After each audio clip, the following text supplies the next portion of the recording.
Hai, saya Agung Raditya. Selamat datang di Belajar Alkitab bersama saya. Pada kesempatan kali ini kita akan belajar topik tentang kasih karunia. Kita melihat dari bahasa aslinya dan menyimpulkannya dari sana. Mari kita mulai.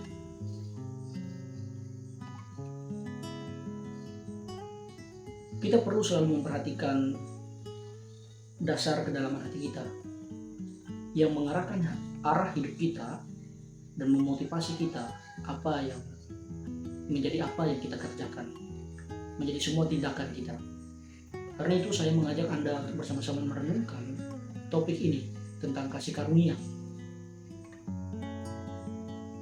Dua kata yang terus membentuk seorang percaya untuk memikirkan kemajuan pemberitaan Injil di dalam dunia ini.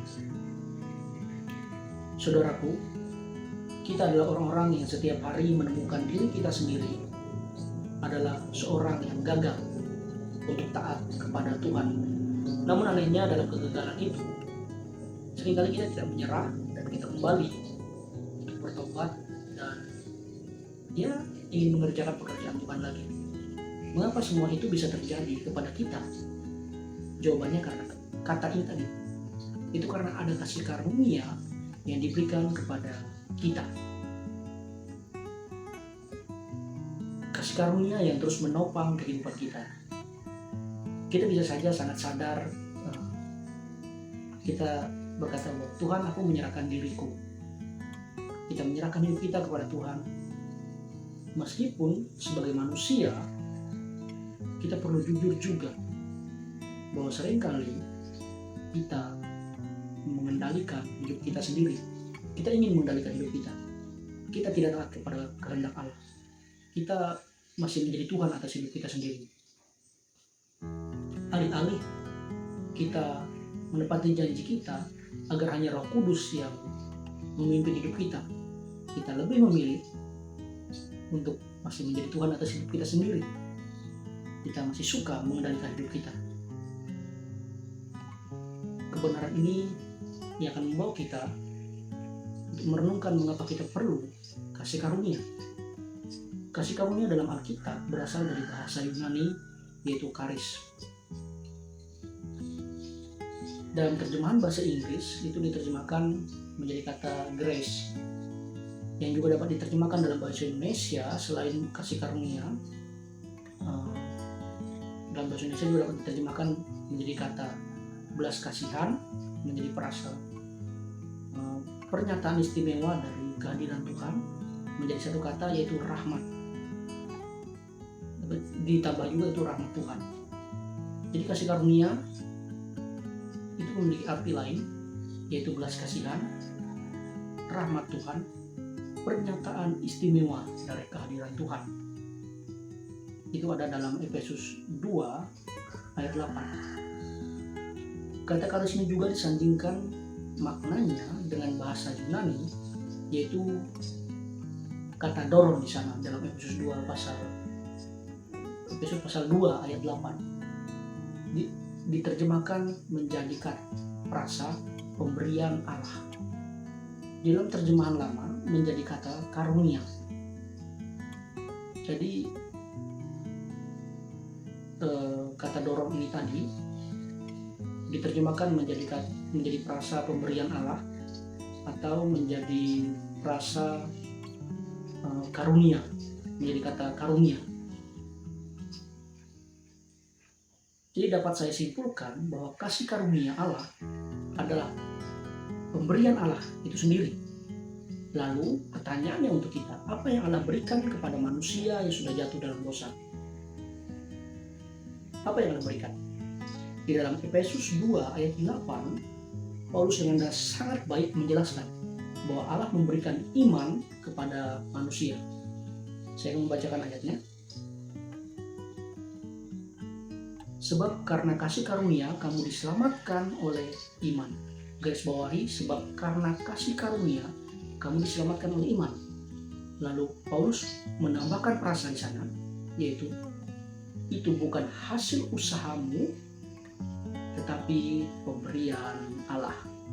Pemberian Allah adalah kata doron tadi, kasih karunia adalah charis tadi. Dan Tuhan berikan di sana adalah iman. Iman diberikan agar manusia dapat diselamatkan. Dari apa?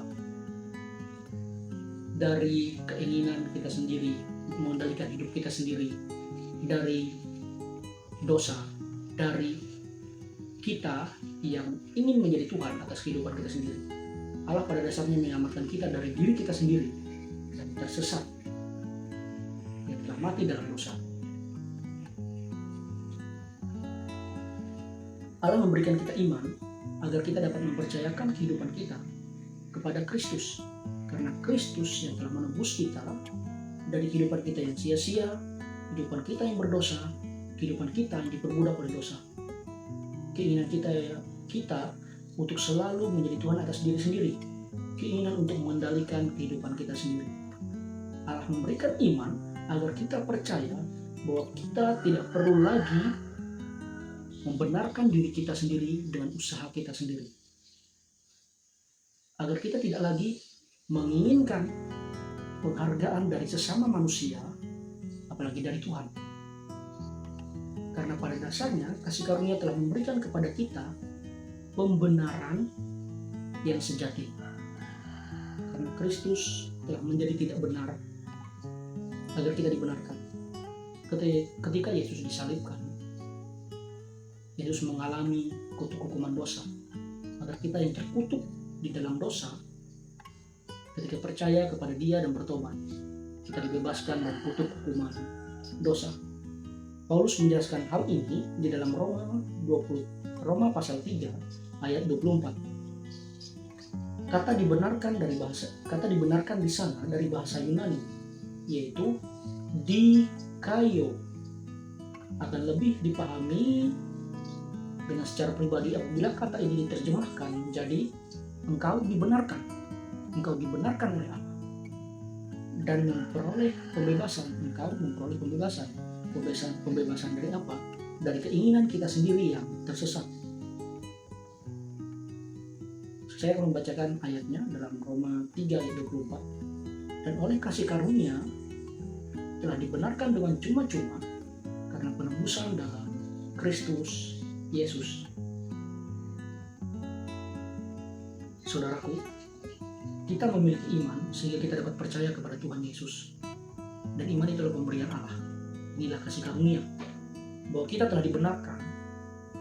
Dan kita percaya, kita beriman kita telah dibenarkan dengan sempurna oleh kematian Kristus di kayu salib. Inilah kasih karunia. Engkau dibenarkan, engkau dibebaskan dari kutuk hukuman dosa.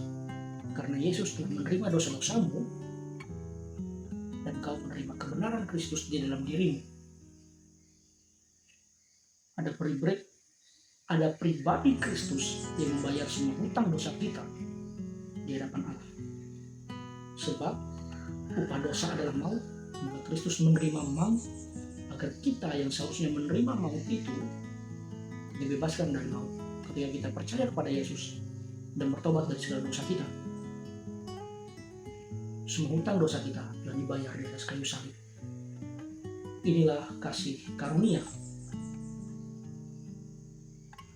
Jadi saudaraku, semua komitmen kita sekarang untuk taat kepada Kristus, untuk mengerjakan kehendak Allah, tidak lagi didasarkan pada keberhasilan kita untuk taat dan melakukan hal baik, melainkan berdasarkan keberhasilan Kristus, ketaatan Kristus, kebenaran tentang kasih karunia yang membuat kita dapat bertobat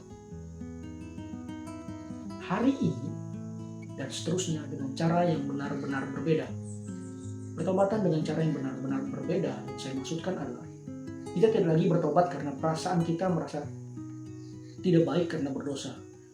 Kita tidak lagi bertobat agar perasaan kita menjadi lebih baik, agar kita dapat melihat orang. Kita tidak lagi bertobat karena menghindari rasa bersalah. Kita tidak lagi bertobat karena kita ingin masuk surga dan tidak ingin masuk neraka. Kita bertobat karena satu kebenaran ini, yaitu kita tahu ketika kita jatuh dalam dosa dan berdosa, kita telah menyakiti hati Allah.